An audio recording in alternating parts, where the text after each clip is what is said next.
یہ یاد رکھیں گے یہی لوگ تھے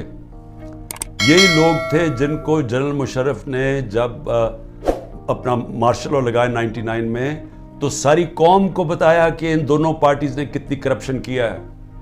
مجھے جنرل امجد نے جو پہلے نیب کے ہیڈ تھے ہمیں باقاعدہ بتایا گیا, اس نے ڈیٹیلز دی کہ ان دو پارٹیز نے کتنی کرپشن کی, ان کے پیسے کتنے باہر پڑے ہیں, اور ان دونوں پارٹیز نے بتایا دنیا کو کہ یہ کتنی کرپٹ ہیں. سر محل کا نواز شریف نے بتایا کہ وہ سر محل میں یہاں سے پیسہ چوری کر کے گیا. حدیبہ پیپر مل کا رحمان ملک پیپلز پارٹی والوں نے ایکسپوز کیا, یعنی ان کو اپنی کرپشن بتائی پبلک کو. پھر جنرل مشرف ان کو این آر او دے دیتے ہیں, یہ واپس آتے ہیں, 10 سال پھر بیٹھتے ہیں, ان کے اوپر ایک دور میں کرپشن کیس بنتے ہیں. ہمیں بتایا جاتا ہے, ہمیں تباہی صاحب بتاتی ہے کہ ان کی کرپشن کتنی ہے.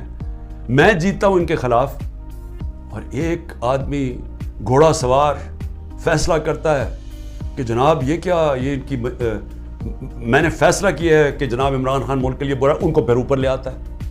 اور پھر حیران ہوتے ہیں کہ جی یہ سوشل میڈیا کیوں ہمارے اگینسٹ ہو گیا. یہ انسان ہے, آپ نے خود ہی پہلے لوگوں کو تیار کیا کہ یہ کس طرح کے لوگ ہیں, یہ جو 30 سال سے ملک کو لوٹ رہے ہیں.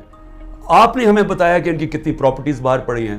یہ جو ہیں یہ تو تھوڑی سی ہیں, باقی جو اور ہمیں پراپرٹیز بتائی گئی ہیں ان کی کتنے انہوں نے بینامی پراپرٹیز لی ہوئی ہیں ملک سے باہر, کہ چوری کر کے ملک سے باہر پیسہ لے کے گئے ہیں. آج یہ محب وطن بن گئے ہیں اور عمران خان غدار بن گیا ہے, جس نے اپنی ساری باہر کی کمائی پیسہ کما کے سب کچھ بیچ کے آج پاکستان میں ہے, اپنے نام پہ ہے. وہ غدار ہے. اور جنہوں نے چوری کر کے پیسہ ملک سے باہر 30 سال سے بھجوا رہے ہیں, حدیبہ پیپر مل سے شروع کریں, ان کے اوپر ڈاکیومنٹریز بنی ہوئی ہیں. BBC نے بتایا انہوں نے کتنا پیسہ چوری کی, یعنی ان کی چوری کے اوپر باہر کے اوپر مضمون لکھے ہوئے ہیں, کتابوں کے اندر ان کی چوری کا مینشن ہے. وہ ٹھیک ہیں اور ہم آج غدار بن گئے ہیں. تو کیا قوم یہ مانے گی یہ چیزیں؟ کیا قوم سمجھ جائے گی کہ آپ جب فیصلہ کریں گے کون غدار ہے تو قوم بھی ان کو غدار, اگر وہ نہیں مانے گی تو قوم کو ڈنڈے سے آپ سیدھا کریں گے؟ دیکھیں میں آخر میں اپنی قوم سے اب مخاطب ہوں. دیکھیں جس طرف ہم نکل رہے ہیں, مجھے اپنی قوم کے اوپر مجھے یہ خوف ہوا ہے کہ ہم اگر قوم بحیثیت قوم کھڑے نہ ہوئے, ظالم حکمران کے خلاف کلمہ حق پڑھنا, یہ اللہ کو وہ چیز پسند ہے جو سب سے بڑی کوالٹی. کیوں پسند ہے اللہ کو؟ کیونکہ جب آپ ظلم کے سامنے سر جھکاتے ہیں آپ غلام بن جاتے ہیں. جب آپ ظالم کے سامنے کھڑے ہوتے ہیں, ظلم کے سامنے اپنی آواز بلند کرتے ہیں, اس کو جہاد کہتے ہیں. اور جہاد کیوں اللہ نے جہاد کو اتنا بڑا رتبہ دیا اسلام میں؟ کیونکہ آزادی کے لیے آپ کرتے ہیں, کیونکہ اللہ کو پتہ ہے کہ آزاد انسانی کا پرواز اوپر ہے. میں نے آپ کو مثال دے دی کہ وہی لوگ ایسٹ جرمنی ویسٹ جرمنی آزاد لوگ اوپر چلے گئے, دوسرے نیچے چلے گئے. وہی کوریا کے اندر North Korea South Korea, North Korea dictatorship وہ نیچے چلے گی, وہ خوشحال ہو گئے. تو ہمیں تو پتہ ہے دنیا میں کیوں لوگ جمہوریت کی اتنی بات کرتے ہیں, کیونکہ وہ آزاد کرتی ہے لوگوں کو. تو یہ جمہوریت نہیں ہے جو کراچی کا الیکشن ہوا ہے لوکل گورنمنٹ کا, یہ جمہوریت نہیں ہے, یہ ہر ڈکٹیٹر ایسے الیکشن کرواتا ہے.